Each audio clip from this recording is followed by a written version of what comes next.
A continuación, en matemática tendremos números complejos para quinto diversificado.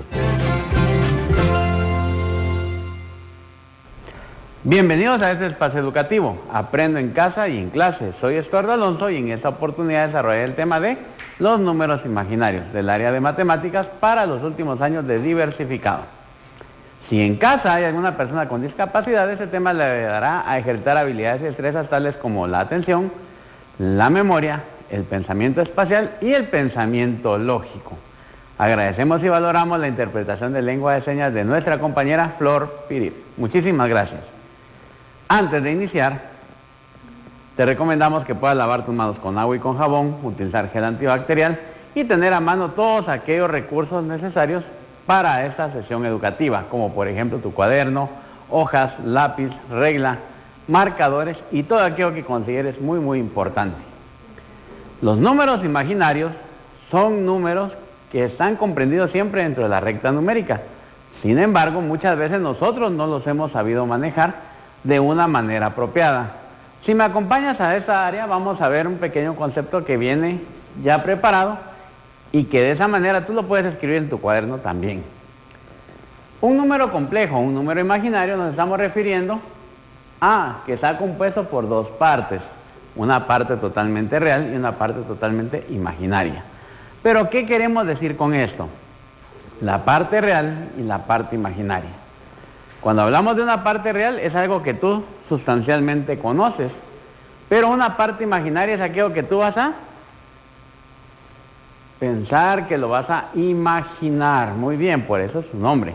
Ahora bien, ¿dónde utilizamos nosotros este tipo de relación de números? Primeramente, cuando nosotros tenemos en la casa una licuadora, tenemos un barreno, tenemos un ventilador, cualquier motor eléctrico como tal, él tiene por dentro un bobinado. ¿Qué es un bobinado? Es un conjunto de alambre de cobre que se une en bobinas, por eso se llama bobinado. Y hacen que gire un eje, el cual nos permite a nosotros que tengamos, si es el ventilador, pues tengamos aire fresco, si es el barreno, pues que podamos perforar una pared, si es una licuadora, pues que podamos tener una salsa, un licuado, cualquier cosa, ¿verdad? Lo que hace este bobinado junto con el eje es girar. Pero resulta que dentro de la parte eléctrica, la resistencia pura es una bombilla incandescente, no como la que tú conoces como una bombilla LED. La resistencia pura es la parte real de un circuito eléctrico. Y en el caso de un motor, como estamos hablando en este momento, a ese bobinado de alambre que se encuentra ahí para que esto gire, se conoce como reactancia, reactancia inductiva. La reactancia inductiva es la parte imaginaria que se desarrolla como un fenómeno eléctrico y va asociado el número imaginario.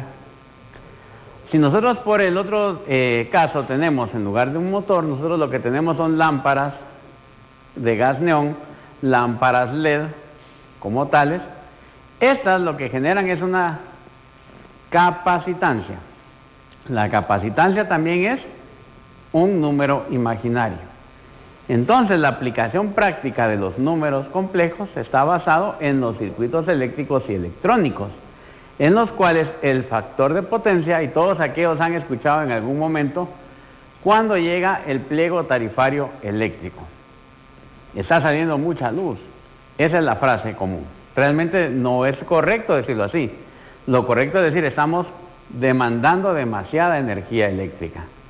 Entonces, en ese caso, lo que está sucediendo es de que hay algunos equipos que estamos utilizando de manera inapropiada. Tenemos, por ejemplo, muchos motores conectados. Por ejemplo, en esta época de calor conectamos muchos ventiladores y tenemos pocas bombillas prendidas. Entonces eso hace que el factor de potencia varíe y consumamos mayor cantidad de energía. Pero veámoslo ya en aspectos matemáticos. Ya te di toda la explicación teórica al respecto, ya te di una aplicabilidad real en la cual tú puedes buscar más información al respecto, pero veamos cómo funciona eso. Si me acompañan al pizarrón en este momento, Veamos. Un número imaginario se conoce como z. El número imaginario como tal está comprendido por una parte real y una parte imaginaria. Este como tal se establece de la siguiente manera, en que la parte imaginaria tiene una característica muy interesante, y me puedes acompañar a este sector del pizarrón para que puedas ver esta propiedad. Los números complejos están basados en la letra i, y la letra i simboliza la raíz de -1. Algo que matemáticamente no puedes hacer. Yo te invito a que en ese momento escribas -1 en la calculadora y apliques la raíz cuadrada y te va a marcar error. No es que la calculadora esté mala, simplemente es de que no se puede operar una raíz negativa cuadrática. Entonces, en este caso, la i representa raíz de -1. Y aquí tenemos el teorema como tal. Según Gauss, la raíz de -1 siempre se va a conocer como i. Entonces, por eso es de que nace el número complejo, que tiene la parte real adicional a la parte imaginaria. Las potencias enteras de las unidades imaginarias se pueden establecer plenamente y tienen también una manera característica de trabajarse, porque cada una de ellas nos va a representar una forma específica de reconocer si estamos trabajando algo en un factor adelantado, en un factor atrasado, o en su defecto si estamos teniendo un factor de potencia óptimo para el desarrollo del consumo energético. Y el acero siempre va a ser 1, y eso es algo muy importante que lo debes de reconocer. Cuando i esté elevado a la 1, pues va a ser i, que significa raíz de -1. Cuando sea i al cuadrado, vamos a tener -1. Aquí tenemos las propiedades de manera general, y ahorita lo vamos a trabajar directamente en el pizarrón para que puedas observar a qué nos estamos refiriendo.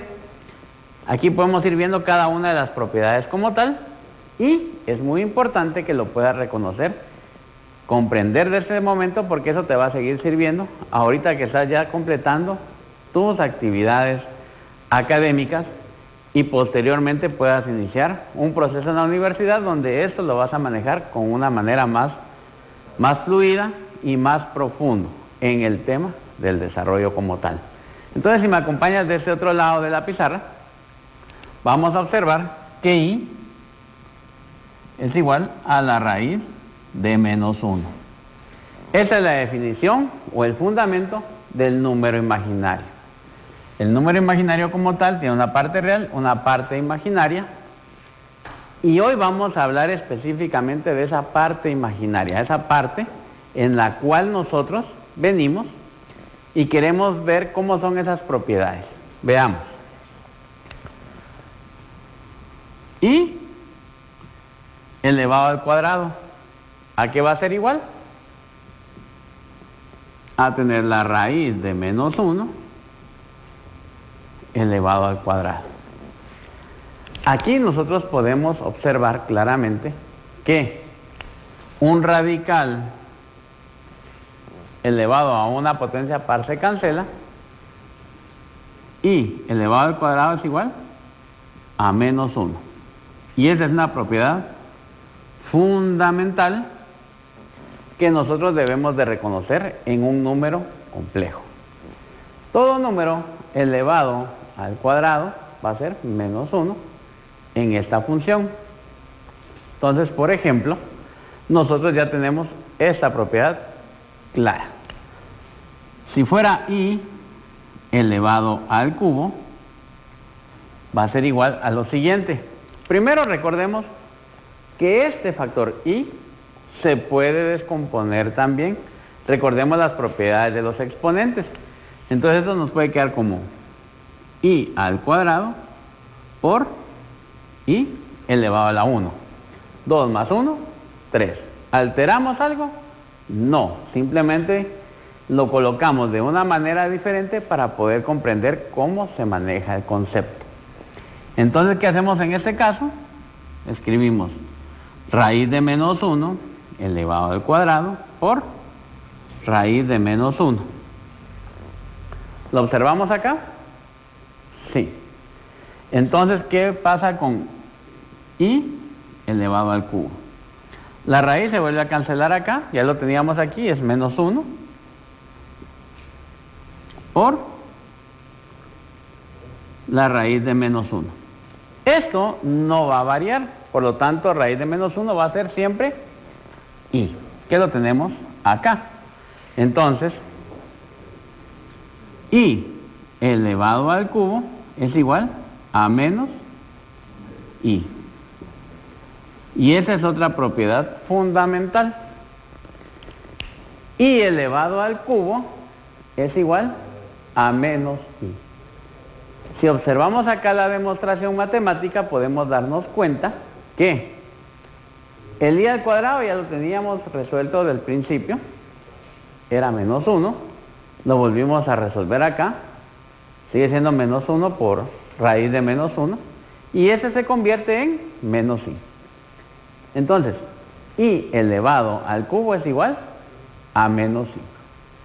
Veamos qué pasa con i a la cuarta. Vamos a ir colocando acá en un recuadro los valores. I, como tal, es raíz de menos 1. I elevado al cuadrado es menos 1. I al cubo es menos i. Vamos a borrar esa parte, ya la tenemos resuelta, y nos vamos a ir apoyando con los primeros tres que ya tenemos escritos. Muy bien. ¿Qué pasa cuando yo tengo i elevado a la cuarta? ¿A qué va a ser igual eso? I elevado a la cuarta, tal como lo hicimos en i al cubo, nosotros podemos dividirlo en factores. Y lo vamos a colocar como i al cuadrado por i al cuadrado. Aquí observamos que cada uno vale menos 1. Por eso les dije que íbamos a hacer en la parte de acá las operaciones ya resumidas. Y vayamos observando las propiedades que se van formando. I a la cuarta va a ser igual entonces a menos 1 por menos 1. I elevado a la cuarta es igual a 1. Menos por menos más, 1 por 1, 1.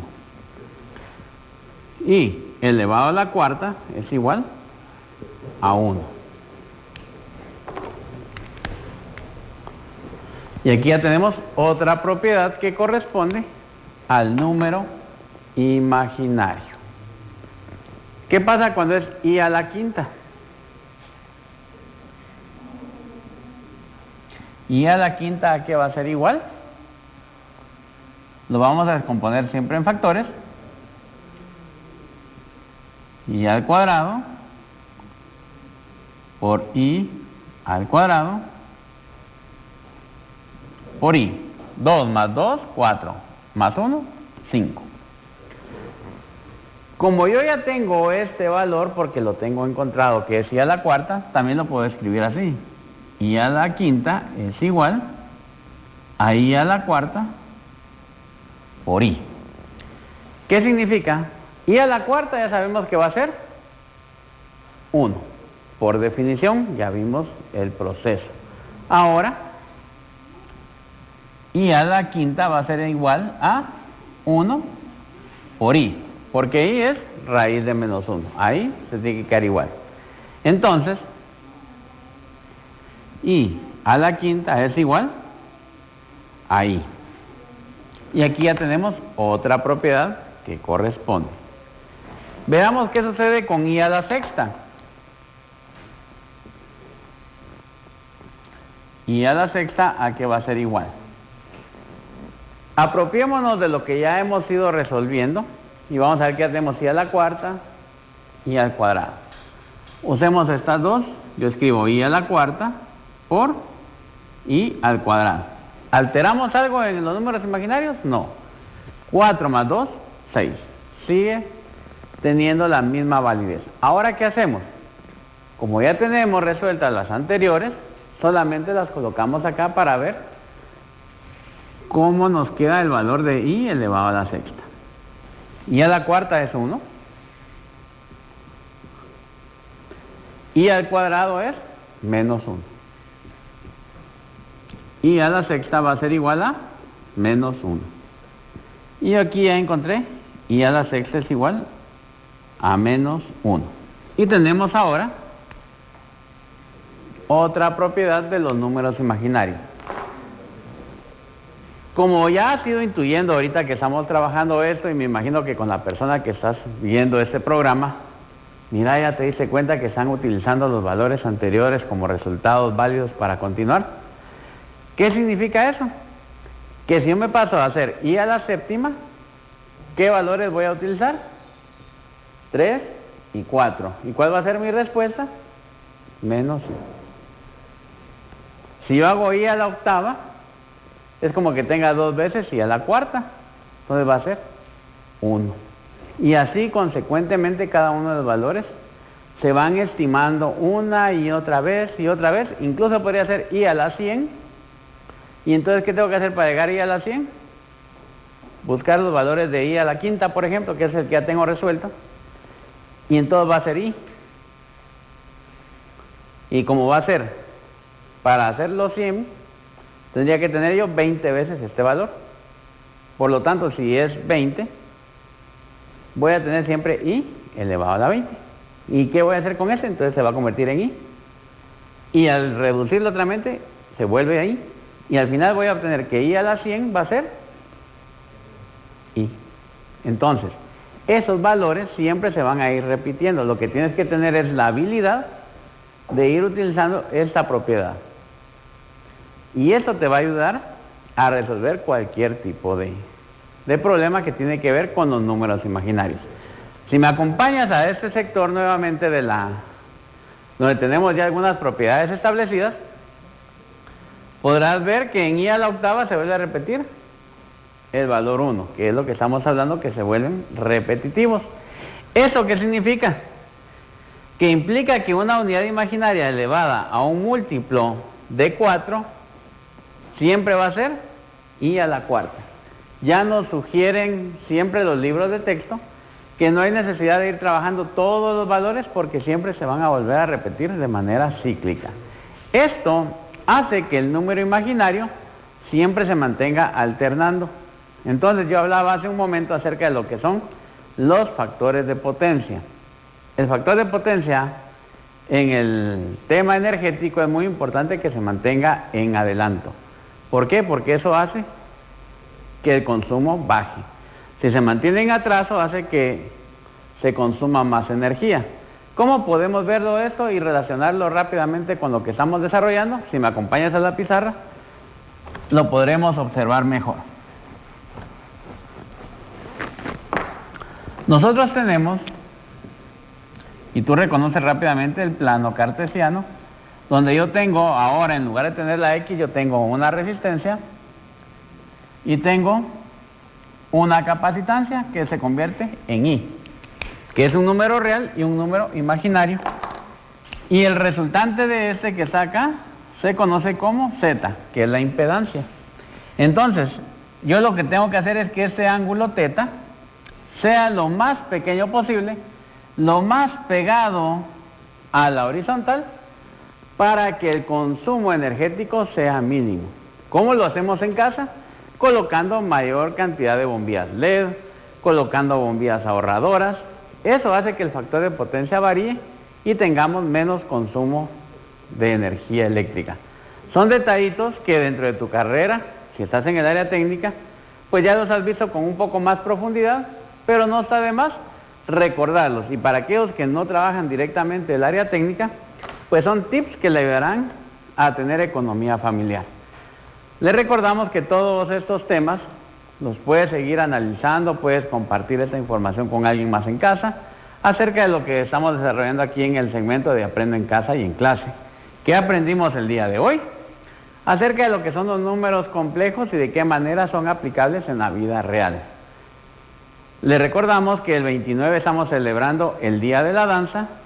Adicional a ello, es muy importante mantener el distanciamiento social es lavar las manos con agua y con jabón o utilizar gel antibacterial. Recuerda que todos estos segmentos los preparamos especialmente para ti y esperamos contar con tu presencia en próximas sesiones. Hasta pronto.